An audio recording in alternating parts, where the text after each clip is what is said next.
The dense forests that cover the states of Acre and Amazonas is only broken by the great rivers that flow together to make up eventually the river Amazon itself. These rivers provide means of transport and often food for those who live along their banks. During the months when we have no rain, the dry season, the rivers almost disappear. But once the tropical rains begin again, and we have weeks of torrential rain, they soon fill up. Not only fill up, but very often overflow their banks. 2012, from February to May, we saw the worst flooding that the River Purus and its tributary, the River Acre, ever caused. The town of Brasileia was the first place to be inundated. Overnight, 95% of the town was flooded. Quickly, 2 meters of water flooded the town. Very few people had opportunity to remove their belongings. This is the hotel that I usually stay in. There is a small congregation in that town, and again this little congregation was flooded. You can see the mark there above the window, how deep the water was. When the flood went down, the congregation, the church had to be pulled down. We were glad to help them build a new one through your gifts. This lady from the church became very ill. We not only provided good treatment, but bought the medicines and the food she needed to restore her to health and strength. The flood waters soon moved down to Rio Branco, where whole communities and whole neighborhoods were completely under the water. Many people lost all their belongings and all their possessions. People were saved by all means, and some even invented their own canoe. This dog was very lucky. When the flood waters went down after the training he got a job in the circus. Hundreds of people found shelter in plastic tents made with plastic paper. They saved what possessions they could, and these possessions were covered again with the plastic until the waters went down. But over 30 families found refuge in Bethel Baptist Church. They lived here for over a month. The church itself was soon surrounded by water, and even the pastor's home was flooded next door, and he had to move into the church. Pastor Valdomiro worked very hard to help these people day and night. Food was essential. Dr. Tom and Lucy Margueras bought large quantities of food, called in volunteers, and the food was put into plastic bags. Each bag contained the message given with love from the brethren in Christ from the churches in Northern Ireland. Over 100 bags of food were prepared.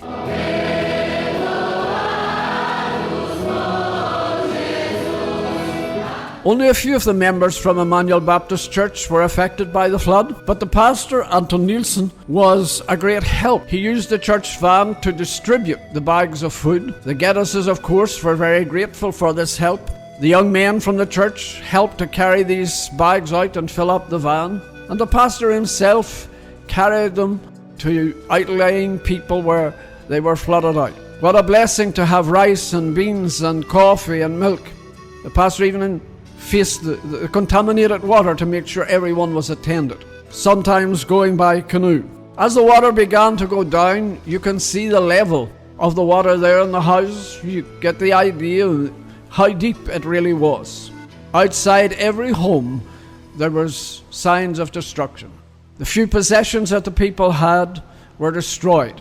Although the streets were covered in mud and dirt, people began to make their way home. Dr. Geddes again was very grateful for the help for volunteers to help people move back again with what possessions they had saved. Little John was saved through the ministry of the missionaries, the Acre missionaries, many years ago. His house very often floods, although it's built very high off the ground, and yet it never flooded so high as this year. You can see the mark of the water inside the house. They lost almost all their possessions. But again, new furniture, chairs that can be easily carried away should the floods come again. And for many, many people from that church and from that district and across Rio Branco, new furniture was provided for them, essential furniture like beds, mattresses. And what a blessing as they began to face their life again after the floods had gone.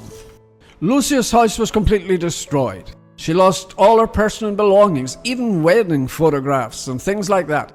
But again, through your help, we were able to buy the essential things that she needed for start life over again with her family. The little church of Manuel Urbano has been blessed recently. But until last year, their classes, Sunday school classes, were held under the trees for they had no rooms. The pastor is a very hard worker, and he and some of the men from the church themselves put up this construction to hold the classes. Although not finished, they're a great blessing. While the town itself was not affected, most of the members live along the banks of the River Purus, and their homes were inundated, their crops were lost, their possessions were lost.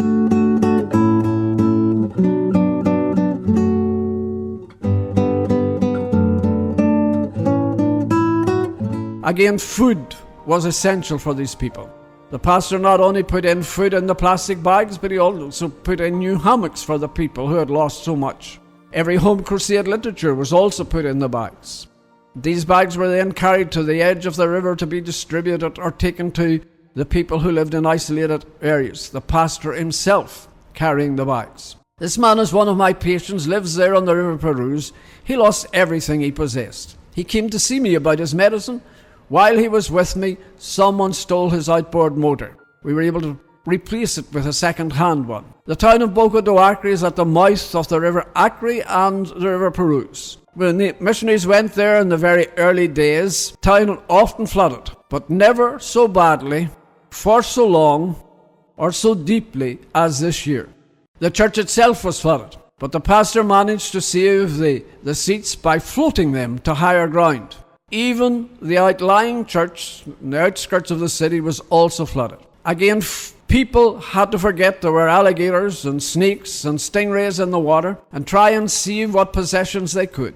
Again, food was so essential for these people, and we were glad to be able to distribute many bags of food for the people who were isolated. This man, one of my patients, lost all his possessions. We were able to help him buy new mattresses. Donna Victoria, also one of my patients. You can see the mark of the water in her home there. Everything was destroyed. Living in utter poverty, what a blessing it was to her to receive a new gas stove. The little town of Canatama was also very badly flooded, and the flood there lasted for many weeks before the waters went down.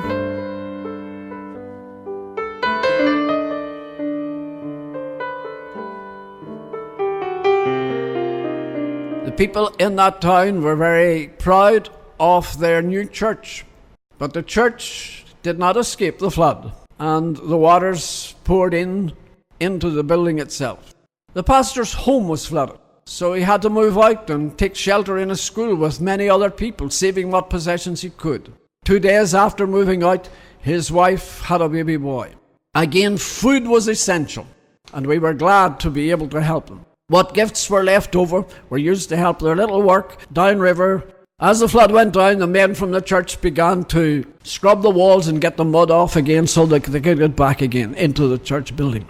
Irmãos da Irlanda, nós às vezes não temos nem palavras para expressar a gratidão. Beloved brethren in Ireland, we wish to express our gratitude for your kindness and generosity to us during the time that we were flooded. There were many difficulties that we faced during this time. Many of our brethren lost most of their belongings. Others had their houses completely flooded. Our church building served as a shelter for many of our members and their possessions. But in all this time we saw the good hand of the Lord with us. We are greatly blessed through your donations, and we ask our blessed Lord to recompense you for your kindness to us. We send to all our brethren in Northern Ireland brotherly greetings in the bonds of Christ's love. And if any of you ever need us, we are at your entire disposal. Pastor Valdomir from Bethel Baptist Church in Rio Blanco.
Not thy compassions, they fail.